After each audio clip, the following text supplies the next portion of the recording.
जय गुरुदेव.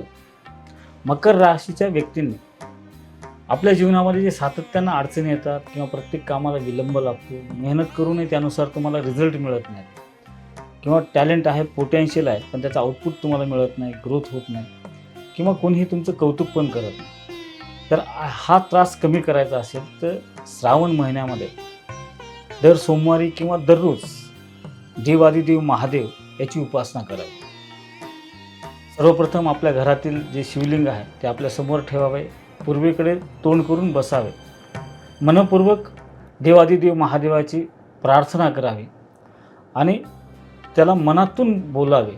की जसं आपण एखाद्या व्यक्तीसोबत संवाद साधतो तसं महादेवाशी संवाद साधावा आणि त्याला प्रार्थना करावी.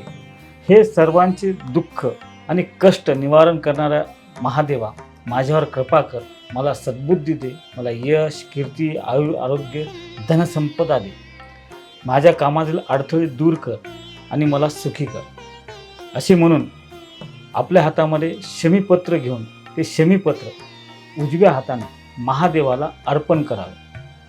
त्यानंतर पुढील मंत्राचा 108 वेळा जप करून मनोमन नमस्कार करावा. ओम शर्वाय नमः या मंत्राचा 108 वेळा जप करून महादेवाला नमस्कार करून आपले जे काही संकट आहेत, आपल्या ज्या अडचणी आहेत त्या मनातल्या मनात बोलून नमस्कार करून त्याला पुन्हा एकदा प्रार्थना करावी की मला यश, कीर्ती, आरोग्य, धनसंपदा दे. जय गुरुदेव.